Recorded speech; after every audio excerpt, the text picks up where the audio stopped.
From the PEP Radio Newsroom, we are following one story at this hour. The U.S. Supreme Court seemed intent Thursday on maintaining a block on President Donald Trump's restrictions on birthright citizenship while looking for a way to scale back nationwide court orders. It was unclear what such a decision might look like, but a majority of the court expressed concerns about what would happen if the Trump administration were allowed, even temporarily, to deny citizenship to children born to people who are in the United States illegally. The justices heard arguments in the Trump administration's emergency appeals over lower court orders that have kept the citizenship restrictions on hold across the country.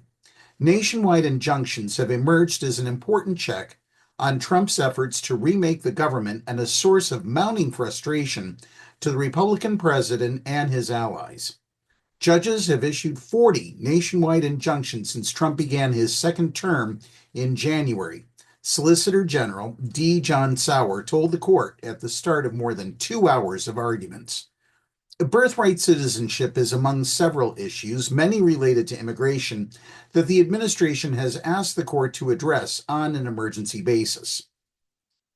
The justices are also considering the Trump administration's pleas to end humanitarian parole for more than 500,000 people from Cuba, Haiti, Nicaragua, and Venezuela, and to strip other legal protections from another 350,000 Venezuelans. The administration remains locked in legal battles over its efforts to swiftly deport people accused of being gang members to a prison in El Salvador under an 18th century wartime law called the Alien Enemies Act.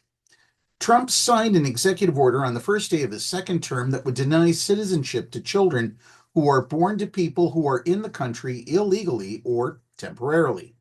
The order conflicts with a Supreme Court decision from 1898 that held that the citizenship clause of the 14th Amendment made citizens of all children born on U.S. soil, with narrow exceptions that are not at issue in this case.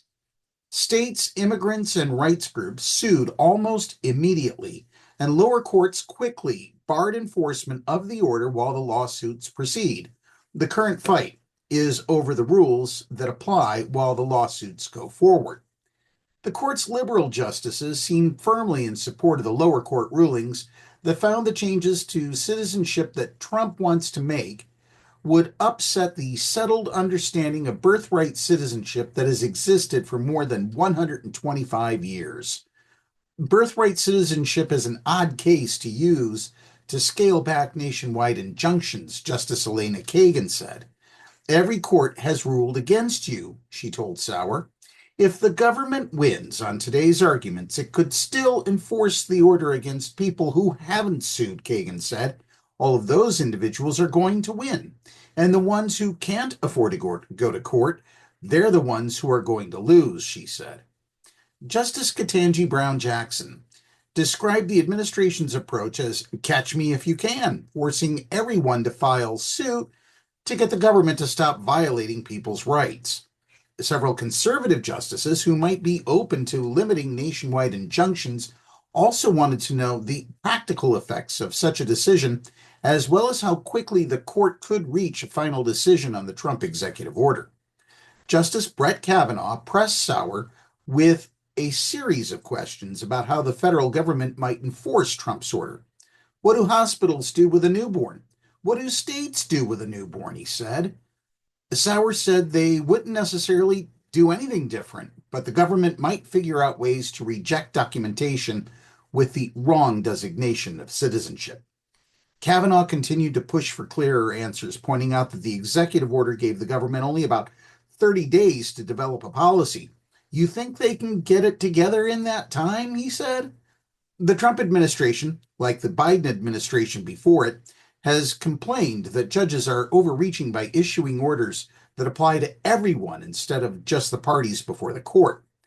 Picking up on that theme, Justice Samuel Alito said he meant no disrespect to the nation's district judges when he opined that they sometimes suffer from an occupational disease, which is the disease of thinking that I am right and I can do whatever I want.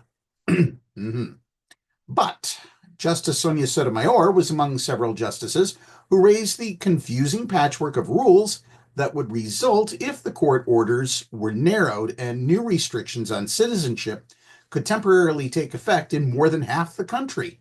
Some children might be stateless, Sotomayor said, because they'd be denied citizenship in the U.S., as well as the countries their parents fled to avoid persecution.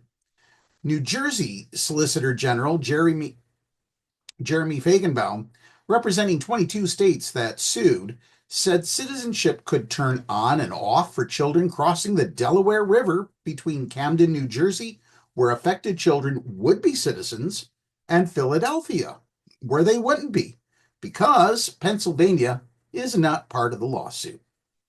That's the news for this hour. May 20th is primary election day in Pennsylvania. This is a reminder for Pennsylvanians to go to the polls to vote between 7 a.m. and 8 p.m.